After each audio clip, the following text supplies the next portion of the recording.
Salut YouTube, ici le T4M et bienvenue pour cette nouvelle vidéo où aujourd'hui je vais t'expliquer comment utiliser la caméra de ton smartphone comme caméra pour tes lives. Pour cela on va donc utiliser OBS Studio et son téléphone ainsi que deux applications, donc une qui s'appelle App Power Mirror ainsi qu'Open Camera et un plugin qui s'appelle OBS Virtual Cam. Donc pour ceci dans un premier temps on va devoir télécharger App Power Mirror. Donc hop, moi je me rends dans mon Play Store, je tape App Power Mirror, voici, donc je l'avais déjà tapé, on fait ouvrir et donc quand vous allez, alors il faut bien sûr télécharger App Power Mirror sur votre PC aussi, hein. Pensez à télécharger App Power Mirror aussi, sur votre PC bien évidemment, et pas que sur le téléphone. Voilà, vous allez sur le site, vous faites télécharger pour Windows, hop, vous faites le setup, etc. Vous suivez les instructions, bon je l'ai déjà donc voilà, je ne mens pas que je vais pas m'embêter.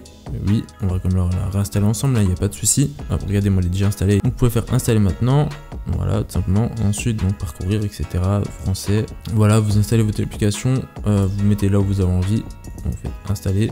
Hop, une fois que c'est installé, donc vous allez avoir ceci qui va apparaître. Bon, voilà. Donc après l'ellipse App Power Mirror est ici. On ouvre du coup App Power Mirror. Je refais un screen sur le téléphone en même temps, donc ça vous voyez que je pense installer. Nous ce qui va nous intéresser c'est la connexion via Wi-Fi. Néanmoins, eh bien je vais tout simplement vous montrer comment autoriser donc le débugage USB sur votre téléphone pour pouvoir le faire via USB, puisque notamment sur iOS il me semble que ça passe que par USB. Donc pour ceci on va se rendre du coup en fait dans les paramètres du téléphone, donc sous Android. Dans à propos du téléphone, vous allez tapoter plusieurs fois sur version MIUI, voici, et ensuite on sera donc développeur.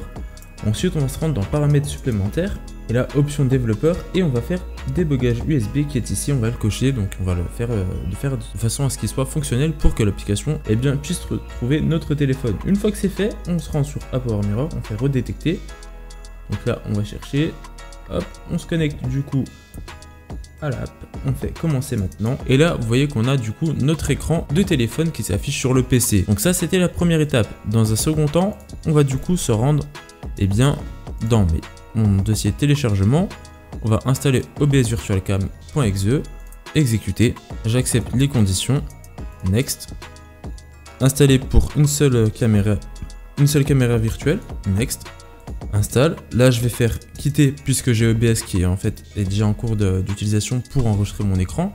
Donc une fois que c'est fait, quand ce sera installé de votre côté, vous devriez bien lancer OBS Studio. Donc on lance OBS Studio, on fait comme si je n'avais rien de mon côté, comme si j'avais rien fait. Et là en fait on va faire outil caméra virtuelle. Donc démarrer automatiquement, vous pouvez faire oui ou non comme vous avez envie. Là vous pouvez faire OBS caméra comme vous avez envie. Là vous allez faire démarrer. Une fois que c'est fait, on va du coup faire capture de fenêtre. Ok, et là on va prendre App Power Mirror Main. Voici, et là, donc là vous voyez justement qu'on a notre téléphone qui est ici. Mais bon, vous allez me dire, là c'est pas ce qui va nous aider pour la webcam. Ne vous inquiétez pas, on va y venir. Du coup, cette fois, on se rend dans le Play Store. Dans le Play Store, on va chercher ceci, Open Camera ou caméra. Enfin voilà, vous tapez ce que vous avez envie. Vous mettez ce que vous voulez, vraiment une caméra, n'importe quoi, même la caméra de votre appareil photo. Vous prenez ce que vous avez envie. Il faut simplement avoir une caméra qui nous permet bien d'avoir des paramètres. Pour en fait surtout avoir notamment ne plus avoir de bordure, donc de bordure noire, ce qui est plutôt une bonne chose. Donc hop, interface à l'écran, donc là je vais rien toucher, vous allez voir que les icônes vont disparaître normalement. Voilà, donc ça en fait c'est un peu comme sur le téléphone, les appareils photo du téléphone. Sur mon téléphone c'est pareil, si je touche pas au téléphone, que je me mets en mode photo, voilà. En fait ça va être la même chose, sauf que moi vous voyez que j'ai tout le temps le petit zoom x1 qui apparaît. Ok, donc là ça y est, j'ai calé mon téléphone de façon à ce que le gorille ne bouge pas. Je vais le déplacer un tout petit peu vers moi. Et là on va devoir éditer une transformation parce que vous voyez que là je suis à l'envers, ça ressemble à rien du tout. Donc du coup on va faire une rotation déjà de 90 degrés en sens horaire si je me trompe pas. Non, on va la supprimer, c'est pas grave, regardez on l'a supprimé, on va la rajouter, pas grave, je fais n'importe quoi, partie en cacahuète et je vais vous montrer en fait, voilà, donc là je suis à l'endroit.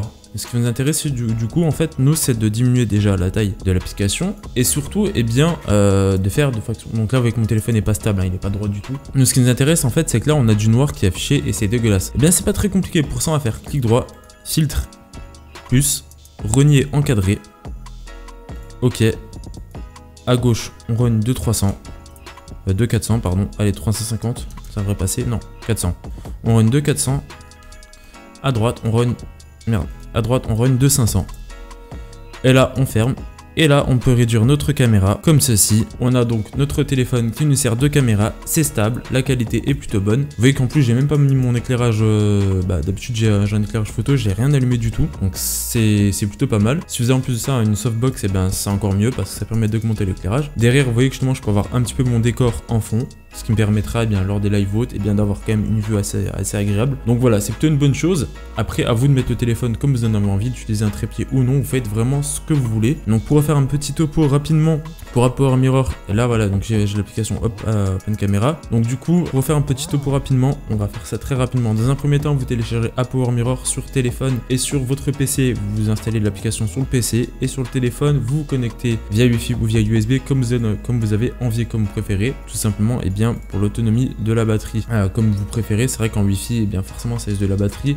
En le laissant en USB, forcément le téléphone va charger en même temps. Donc c'est aussi l'avantage. Vous pensez bien évidemment à valider le débugage USB, chose très importante si vous le faites en USB. Ensuite, OBS Virtual Camera que vous installez. Une fois que c'est fait, là, comme je vous ai dit tout à l'heure, outil caméra virtuelle, voilà, tout simplement. Vous faites OK, vous faites démarrer automatiquement comme vous avez envie ou pas, à vous de voir. Et ensuite, eh bien, on aura tout. Juste besoin de renier la caméra pour qu'il n'y ait pas de noir qui apparaisse derrière nous. Et le tutoriel est terminé. On a une caméra pour nos lives sans avoir de webcam, surtout que ça peut dépanner en attendant et ça peut même proposer certaines fois une meilleure qualité que la webcam. Faut y penser aussi parce que les webcams de bonne qualité ne sont pas données. Là, la qualité d'image est pas dégueulasse du tout, donc c'est l'avantage. Sur ce, c'était le T4M. J'espère que cette vidéo vous aura aidé. Moi, je vous dis à une prochaine. Ciao, ciao.